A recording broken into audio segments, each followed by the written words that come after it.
Hello everybody, welcome back to my channel, and today I'm bringing to you guys an article that explains where apparently a story group member over at Lucasfilm named Matt Martin is trying to explain force healing.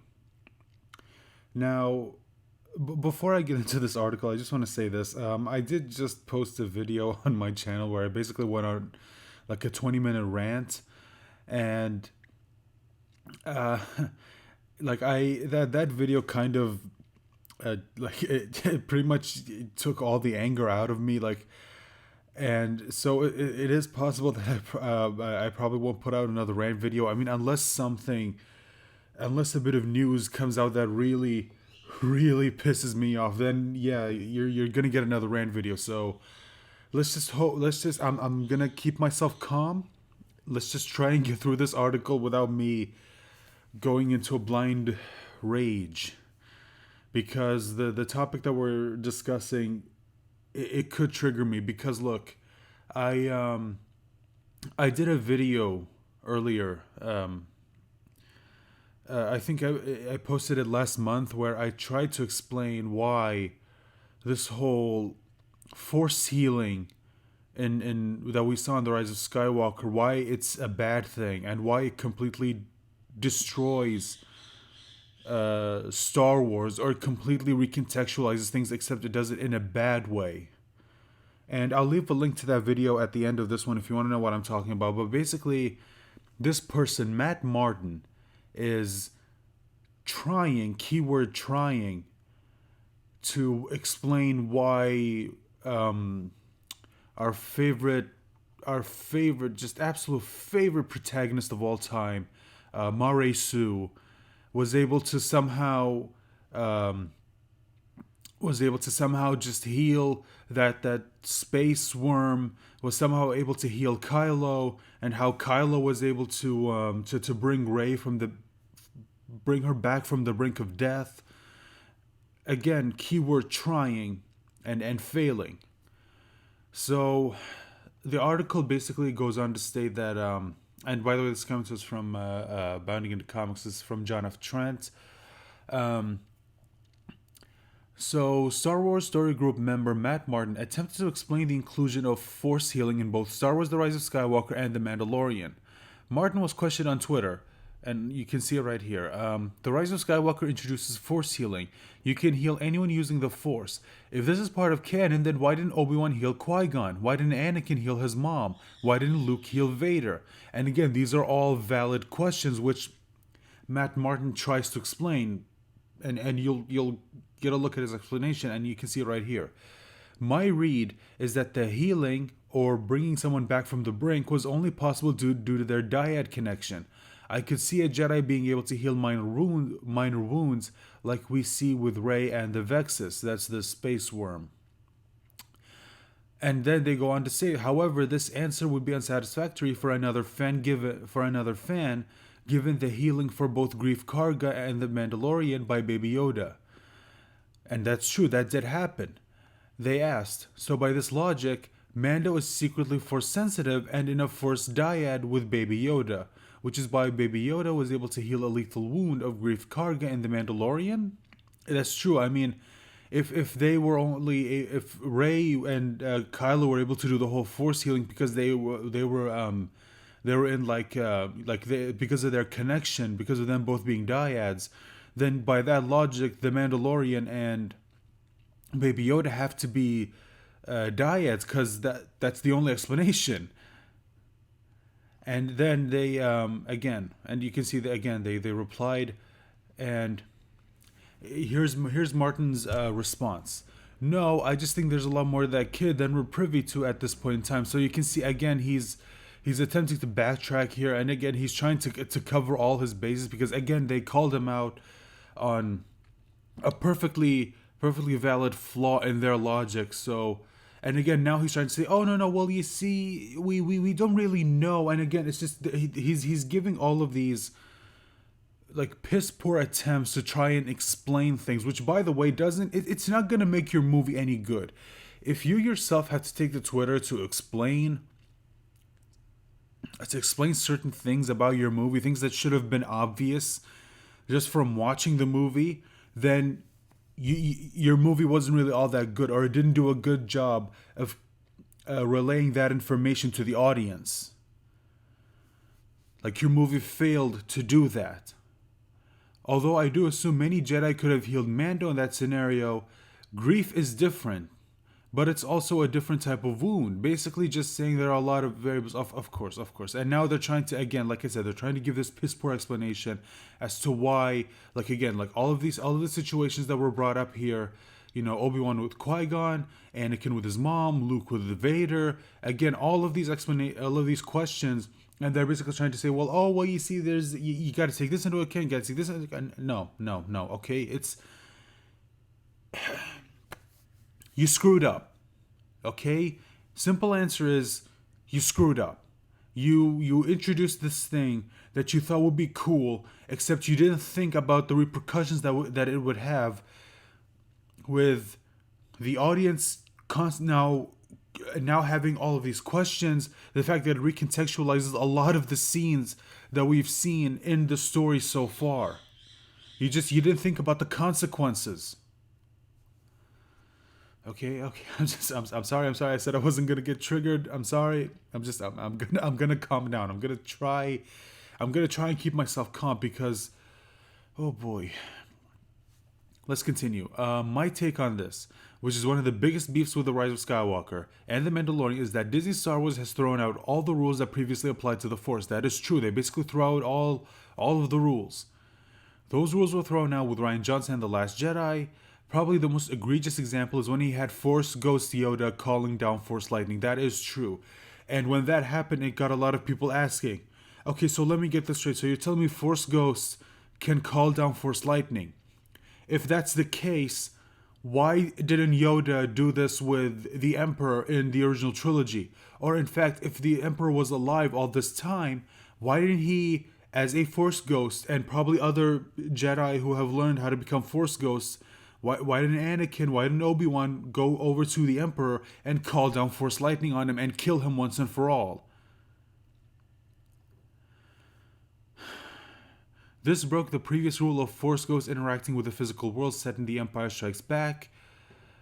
That is true. When Luke learns of the danger Han and Leia are in, he abandons his training and sets off after them.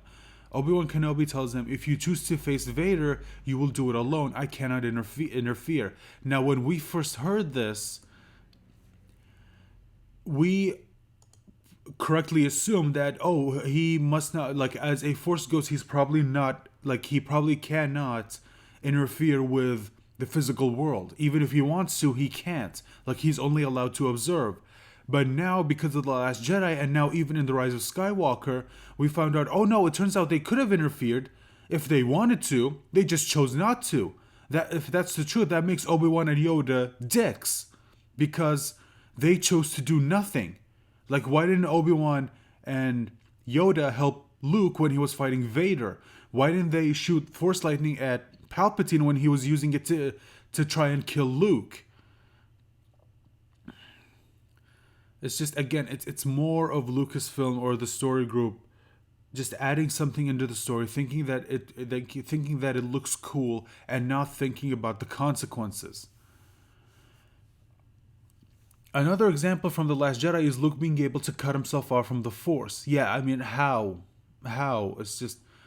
In fact, if you watch the clip, Luke cutting himself off from the Force is in direct contrast to Luke's own words about the Force. He says, the Force is the energy between all things, a tension, a balance that binds the universe together.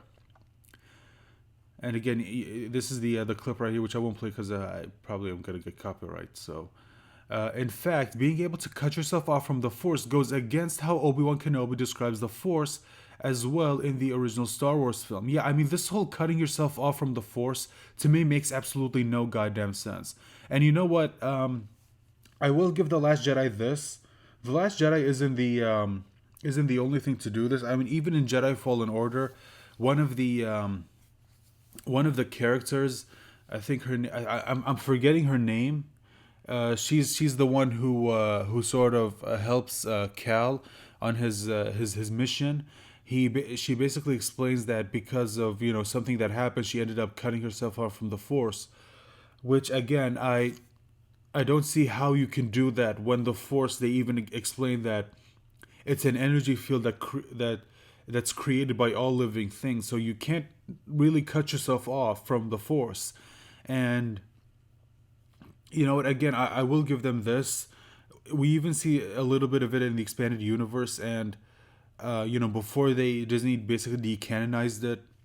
I think I remember in one game, I think it was called Jedi Outcast, where the main character sort of like has to reconnect with the Force, which if that's true, that implies that you cut yourself off from the Force. Which again, if that's true, I don't know how.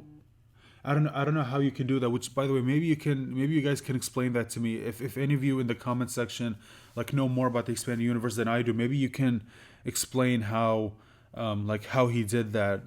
The main character in Jedi Outcast. Maybe you can explain that to me. Kenobi even explains it's an energy field created by all living things, surrounds us, penetrates us, and binds the galaxy together. I mean, again, this is like an iconic line from Star Wars. It's when we first get a bit of an explanation when it comes to the Force in Star Wars, which basically is this universe's version of a magic system. Getting back to Martin, he can't explain these questions because the rules for the Force no longer exist. That is true. One of the biggest complaints that a lot of us have had with Disney Star Wars is that they basically threw all the rules out the window. Like they're basically like the Force can now basically do whatever the plot needs it to, which is it's just I don't know why you would do that. Like when you are writing a story, and if your story has like a magic system like Star Wars or even Lord of the Rings, that magic system has to have rules. You have to have rules so that the audience can clearly understand what is and is not possible in this universe that you've created.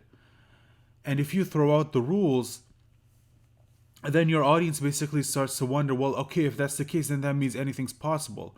And if something happens to where, let's say, a character's in trouble, then the audience starts to wonder, well, why doesn't he just do this? And if you try to explain, well, according to the rules, he can't do that, and then they can throw it back at you by saying, well, according to you, the rules don't matter. So, like, again, so are you telling me the rules only matter in certain situations, but in other situations they don't matter? I mean, it's just again, that's why these rules are important, and you have to not break them at all. And again, if you're going to have a situation that seemingly breaks the rules, you have to have a really good explanation. And I'm sorry, but in this case, they're not giving us a good explanation. Getting back to no longer exists, and the many variables he refers to are probably whatever creative Lucasfilm decides to hire and their interpretation of the Force. That is true. Again, it's whatever the plot needs it to be. And we saw that in The Rise of Skywalker and The Mandalorian, with Force healing being introduced by J.J. Abrams and John Favreau. We also saw Rey instinctively use Force lightning, which was, in my opinion, the second stupidest scene in that entire movie, without any training or even knowledge of the ability in The Rise of Skywalker. This actually goes against George Lucas's vision for the Force. At the Revenge of the Jedi story conference in 1981, by the way, if you're in case you're wondering, what do you mean Revenge of the Jedi? Like, did they misspell Revenge of the Sith? No. The original title for Return of the Jedi was actually called Revenge of the Jedi, but they changed it to Return of the Jedi. So that explains that in case you didn't know.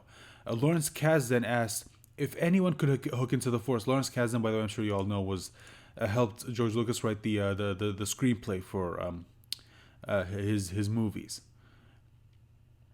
or he helped him write the screenplay for Empire Strikes Back and Return of the Jedi. Asked if anyone could hook into the Force, Lucas responded, "Yes, everybody can do it." He would reiterate that the Force is not unique to the Jedi. It's just the Jedi who take the time to do it. Richard Marquand added, they use it as a technique. Lucas then elaborated, like yoga, if you want to take the time to do it, you can do it. But the ones that really want to do it are the ones who are into that kind of thing. Also like karate. Okay, so he's basically trying to explain that it's a lot like like martial arts. Like anyone can do it, that's true, but But there are still certain people who like martial arts basically becomes their life. Like it's a part of their life now. Like they really go in depth when it comes to martial arts, and that's sort of like the Jedi in the Star Wars universe, which to me is it's kind of interesting because in the prequels they introduced the whole concept of the midichlorians. And I know a lot of people have a problem with the midichlorians. I don't. I mean, I don't have a problem with it. I mean, it does give, like, it did sort of give a good explanation as to why some people are more attuned to the Force and why some aren't. Like, it explains why you have characters like Anakin and Obi-Wan and probably Palpatine who are so powerful with the Force, whereas you have other Force users who probably can't stand up to them, even if they train as much as let's say if you have one Jedi and Anakin and both of them the same age and they both train the same amount of time, like say they both trained for 10 years, Anakin is probably still going to end up being a hell of a lot more powerful with the Force because of his midichlorian count, whereas the other is probably not going to be as attuned to the Force because of his lower midichlorian count. And again, I know that sort of brings it down to sort of like a science, and which I know a lot of people really didn't like. Like they would have preferred if the Force just remained this mysterious energy force, and like that doesn't really have a sort of specific detailed explanation to it. And I understand that, but again, I'm just letting you know that the midichlorians, me personally, don't really bother me. I mean, as I'm sure, just like how there are people who where the midichlorians do bother them. Again, there's nothing wrong with either of that. And all I'm saying is that the whole like you say this, but then the midichlorians come out, which kind of they kind of go against what you said. But anyway, that's all I have to say. Anyway, that's all I have to say on that matter. So going back to the actual topic of the video, yeah. So again, it's more proof that people over at Lucasfilm they have no idea what the hell they're doing. They did not have a plan. They just did whatever. They just said, okay, we'll do whatever. We'll put the Star Wars name on it. People will go and see it. But people are starting to prove to them that's not the case. If you don't believe me, look at the box office for like the main three Star Wars films. Force Awakens made $2 billion. Last Jedi barely made half that, and then it seems like, and now The Rise of Skywalker, it seems like it's barely gonna crawl over the 1 billion mark. I still predict this movie isn't gonna make $1 billion. I'm still holding on to that prediction. I could be wrong, but I'm still holding on to that prediction that it's gonna get close, but it's not gonna make $1 billion. That's my prediction. Again, it's only on its third weekend, at least I think. No, it's actually, I think it's been in the theaters for nearly a month now, and I know that a lot of movies like they stay in the theaters for like months, but the fact that this is supposed to be the end of the Skywalker saga, and the fact that it's barely about to cross $1 billion, the fact that it has to crawl over the 1 billion mark, I mean that says something. I mean, this should have made Endgame money, but no, no. If the people who worked on this from the beginning had a plan for what they wanted to do, then I still think this movie would have made over $2 billion easy. But the fact that it isn't, it's proof that they pretty much pushed away all of the Star Wars fans, all of the hardcore Star Wars fans have pretty much given up on this. Well, maybe not all of them. I'm sure there are some. But yeah, it is kind of sad to see. But what are you gonna do? This is just the state we're in. So anyway, that's gonna be it. Thank you so much for watching. I really hope you enjoyed this video. And again, I, I'm gonna try and move forward with hopefully a little less rant videos. I mean, unless you guys actually want that, unless you actually want to see me rant for like 20 minutes about something that pisses me off. I don't know. Let me know in the comment section down below. Again, thank you so much for watching. Like, share, subscribe, all that good stuff. And I hope you enjoyed this video. and please join me on the next one. Bye.